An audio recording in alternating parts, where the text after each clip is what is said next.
Episode को start करने से पहले मैं आप लोगों को इस वर्ल्ड के बारे में छोटा सा रिकैप दे देता हूँ। तो शुरुआत करते हैं फैंग युआन से। फैंग युआन जो है वह ओरिजिनली अर्थ से बिलोंग करता था, जो वहाँ एक स्कॉलर था, लेकिन वह किसी तरह ट्रांसमाइग्रेट होकर इस वर्ल्ड में आ गया था।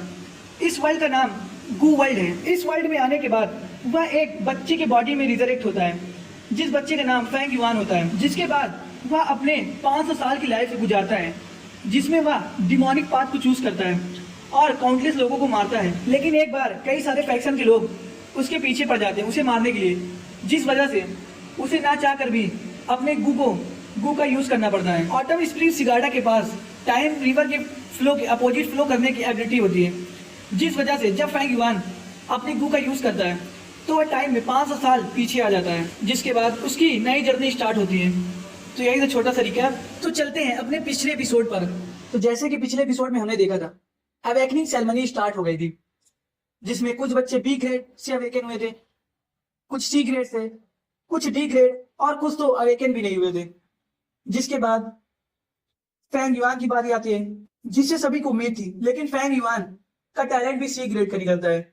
वही उसके यंगर ब्रदर का टैलेंट ए ग्रेड का निकलता है, जिस वजह से जितने भी क्लैन एल्डर होते हैं वह बहुत ही खुश होते हैं। यहाँ तक कि क्लैन हेड भी बहुत खुश होते हैं और कहते हैं फाइनली कोई तो ए ग्रेड का टैलेंट अवेकन हुआ। जिसके बाद हमें एक वीक के बाद का सीन दिखाया जाता है, जहाँ एल्डर सभी बच्चों की क्लास ले रहे होते हैं और उनके अवेकन होने के लिए उन्हें कॉन्ग्रेचुलेट करते हैं और उनसे कहते हैं क्योंकि तुम सभी ने अपने अपर्चर सी को ओपन कर लिया है, इसका मतलब अब तुम सभी गू मास्टर के रैंक 1 पर आ गए हो। उन्हें कॉन्ग्रेचुलेट करने के बाद वो उनकी क्लास स्टार्ट कर देते हैं और उनसे कहते हैं देखो, इस वर्ल्ड में ह्यूमन सभी क्रिएचर में सबसे ऊपर आते हैं और जो गू होते हैं वो हेवन और अर्थ के इसेंस हैं। गू की थाउजेंड्स ऑफ अलग अलग स्पीसीज हैं, जिन्हें तो काउंट भी नहीं किया जा सकता। ये हर जगह मौजूद होते हैं, कुछ मिट्टी में, कुछ घास फूस में, कुछ यहाँ तक कि बीस्टों के अंदर भी मौजूद होते हैं।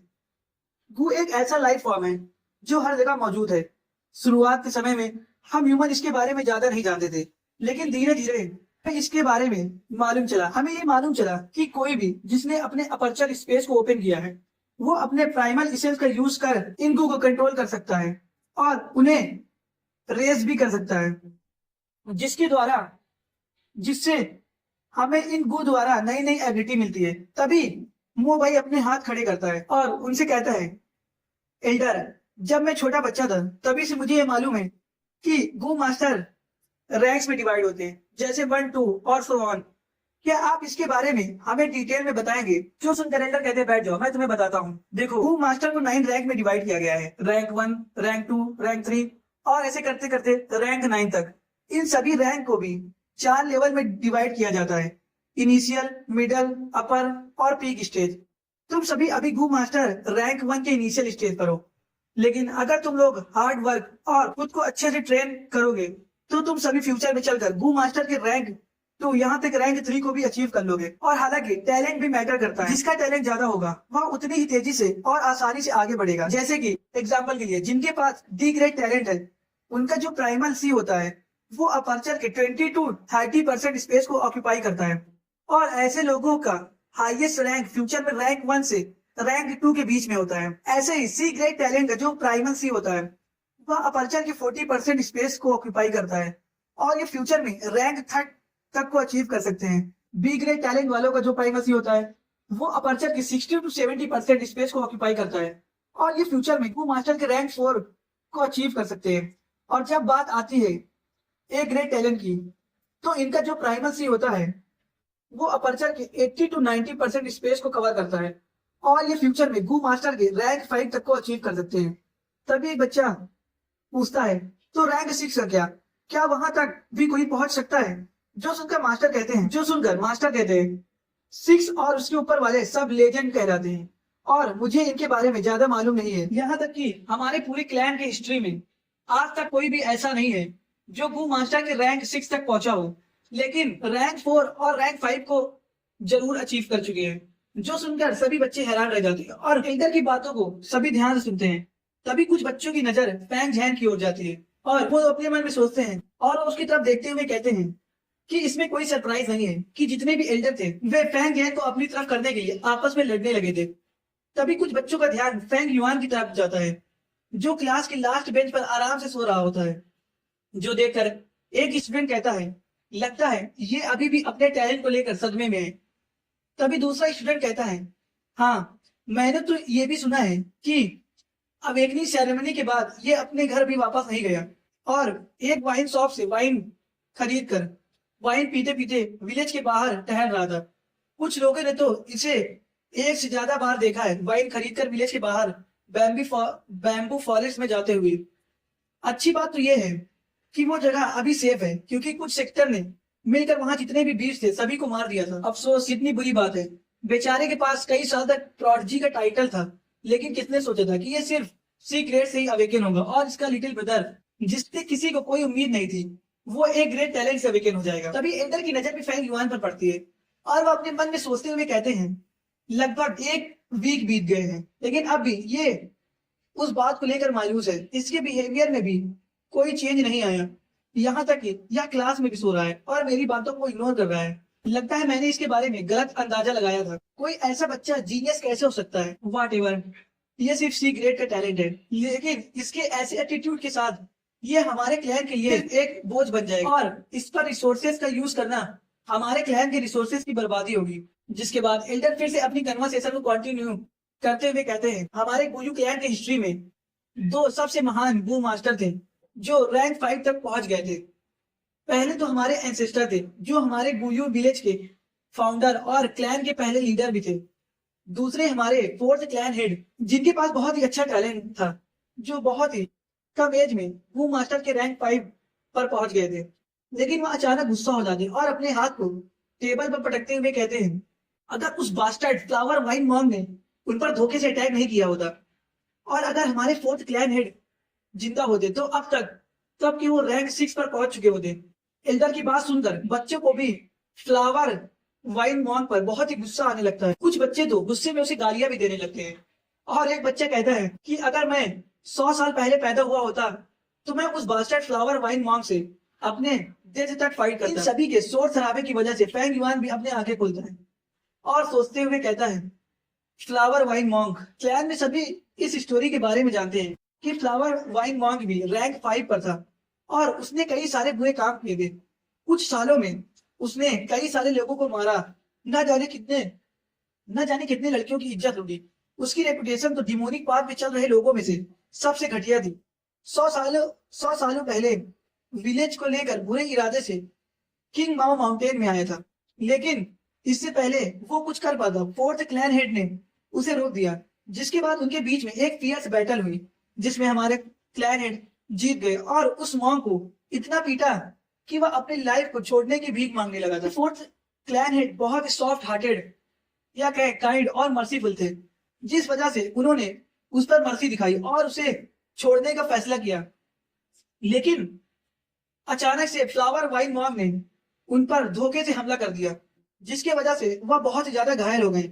लेकिन घायल होते हुए भी उन्होंने उस फ्लावर वाइन मॉन्ग को मार दिया, क्योंकि उनकी इंजरी बहुत ज्यादा थी और वह उसे हील नहीं कर पाए, जिस वजह से कुछ दिनों में उनकी डेथ हो गई। जिसके बाद फैंग युआन कहता है, लेकिन फ्लावर वाइन मॉन्ग की बॉडी कहाँ है?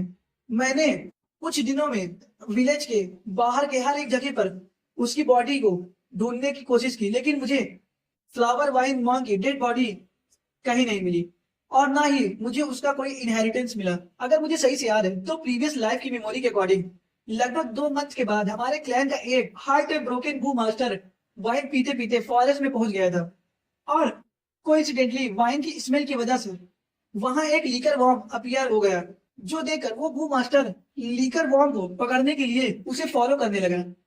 फॉलो करते करते वह एक गुफे के एंट्रेंस पर पहुंच गया था, क्योंकि लीकर वॉर्म बहुत ही एक्सपेंसिव टाइप के गू होते हैं। तो वह गू मास्टर डिसाइड करता है कि वह अपनी लाइफ को रिस्क में डालकर अंदर जाएगा। जिसके बाद वह उस अंडरग्राउंड केव में जाता है। आ जाता है, जहां उसे लीकर वॉर्म के साथ साथ फ्लावर वाइन मॉन्ग की डेड बॉडी और उसका सारा इनहेरिटेंस भी मिल जाता है। जिसके बाद वो विलेज में वापस लौटता है और अपनी सारी डिस्कवरी जाके क्लैन को रिपोर्ट कर देता है, जिस वजह से क्लैन उसे बहुत सारे रिसोर्सेज प्रोवाइड करता है। बहुत सारे रिसोर्सेज की वजह से उसका कल्टीवेशन बहुत तेजी से बढ़ने लगता है, जिस वजह से उसका नाम हर जगह फेमस होने लगता है। उसके फेमस होने नाम को सुनकर उसकी जो एक्स गर्लफ्रेंड थी, जिसने उसे छोड़ दिया था, वह भी उसके पास वापस आ जाती है। अफसोस इसके बाद क्या हुआ मुझे नहीं मालूम, क्योंकि मैंने बस इतना ही लोगों से सुना था। मुझे अभी तक ये मालूम नहीं चला आखिर उस केव की लोकेशन क्या है। मैं लगभग रोज रात को बहुत सारी वाइन खरीदता हूँ और उसे पीता हूँ ताकि मैं उन लीकर वॉर्म को अट्रैक्ट कर दूँ, लेकिन अफसोस अभी तक मैं सफल नहीं हुआ। फिर वो विंडो के बाहर देखते हुए सोचता है, सिर्फ ब्लिंक ऑफ आई में अप्रैल आ गया है, मेरे पास ज्यादा समय नहीं बचा। जिसके बाद सीन फिर शिफ्ट होता है और हमें एल्डर दिखाए जाते हैं, जो प्राइमल स्टोन के बारे में बताते हैं कि ये हेवन और अर्थ का इसेंस है। इनका यूज सिर्फ करेंसी के रूप में नहीं, बल्कि इसका यूज कल्टीवेशन को बढ़ाने में भी किया जाता है। जब तुम गू मास्टर बन जाते हो, तब तुम्हें अपने गू को रेस करने के लिए उन्हें अपना प्राइमल इसेंस खिलाना पड़ता है, जिस वजह से तुम्हारे प्राइमल इसेंस में कमी आ जाती है। लेकिन अगर तुम प्राइमल स्टोन का यूज करो तो तुम उस कमी को पूरा कर सकते हो और दोबारा से अपने प्राइमल इसेंस को भर सकते हो। जिसके बाद वो उसे कहते हैं, ठीक है, इस पूरे वीक मैंने तुम्हें यह सिखा दिया है कि कैसे तुम मेडिटेट करके अपना प्राइमल सी स्पेस को चेक कर सकते हो और कैसे प्राइमल इसेंस का यूज कर सकते हो। तो क्लास खत्म होने के बाद तुम सभी को एकेडमी के गू रूम में जाना है और अपने लिए गू सिलेक्ट करने हैं। गू चूज करने के बाद तुम सभी को अपने घर जाकर इसे रिफाइन करना है। जब तुम इसे रिफाइन कर लोगे तभी तुम इस क्लास में वापस आओगे। तुम सभी इसे अपना पहला असाइनमेंट समझ सकते हो। जो स्टूडेंट सबसे पहले अपने चूज किए गए हुए गू को रिफाइन करेगा और क्लैन को रिपोर्ट करेगा, उसे क्लैन की तरफ से 20 स्पिरिचुअल स्टोन दिए जाएंगे। स्पिरिचुअल स्टोन यहाँ प्राइमल स्टोन और स्पिरिट स्टोन भी, तो याद रखना। तभी एक स्टूडेंट पूछता है, मास्टर क्या हो अगर हम अपने रैंक से हायर रैंक के गू को रिफाइन करें? जो सुनकर मास्टर कहते हैं, चलो इसके बारे में बात करते हैं। जो गू होते हैं वो ऑल्सो 9 रैंक में डिवाइड होते हैं और सेम रैंकिंग कंसेप्ट को फॉलो करते हैं जैसे कि गू मास्टर में होता है। अगर हम रैंक 1 गू मास्टर की बात करें तो वे सिर्फ रैंक 1 गू का यूज करते हैं, लेकिन अगर कोई अपने से हायर रैंक के गू का यूज करे या करना चाहे तो उन्हें उसके लिए बहुत हैवी प्राइस पे करना पड़ता है। सिर्फ इतना ही नहीं, तुम्हें उसे फीड करने के लिए बहुत ज्यादा रिसोर्सेज का यूज करना पड़ता है। इसीलिए जो नए नए गू मास्टर होते हैं वे हमेशा रैंक 1 के गू को ही चूज करना प्रिफर करते हैं और उन्हें ही अपने वाइटल गू के रूप में रिफाइन करते हैं। जिसके बाद एल्डर उन सभी को कहते हैं, मेरी बात ध्यान से सुनना, मैं तुम्हें वाइटल गू के बारे में बताने जा रहा हूँ। वाइटल गू गू मास्टर की लाइफ से कनेक्टेड होते हैं। अगर वाइटल गू मरते हैं या उन्हें कुछ होता है तो गू मास्टर को भी हैवी लॉस का सामना करना पड़ता है। इसलिए यह जरूरी है कि तुम्हें हमेशा अपने वाइटल गू को प्रोटेक्ट करना है, चाहे कुछ भी हो। जिसके बाद क्लास एंड होती है और सीन हमें गू रूम के बाहर का दिखाया जाता है, जिनके सामने स्टूडेंट की लंबी लाइन लगी होती है। कुछ स्टूडेंट आपस में बात कर रहे होते हैं कि मैं बहुत ही एक्साइटेड हूँ क्योंकि मैं पहली बार अपने लिए गू सेलेक्ट करने जा रहा हूँ। जिसके बाद एक स्टूडेंट रूम में एंटर करता है और अपने लिए गू चूज करता है और गू चूज करने के बाद वह खुशी के साथ बाहर आता है और सभी को अपने द्वारा चुने गए गू को दिखाता है, जो देखकर सभी एक दूसरे से कहने लगते हैं कि जल्दी करो, जल्दी, मुझे भी चाहिए, तुम्हें जल्दी करना चाहिए। जो देखकर दरवाजे पे खड़ा हुआ गार्ड उन्हें धक्का मुक्की ना करने के लिए कहता है और कहता है आराम से अंदर जाओ और गू चूज करो। जिसके बाद कई सारे लड़के रूम में जाते हैं और अपने लिए गू चूज करते हैं।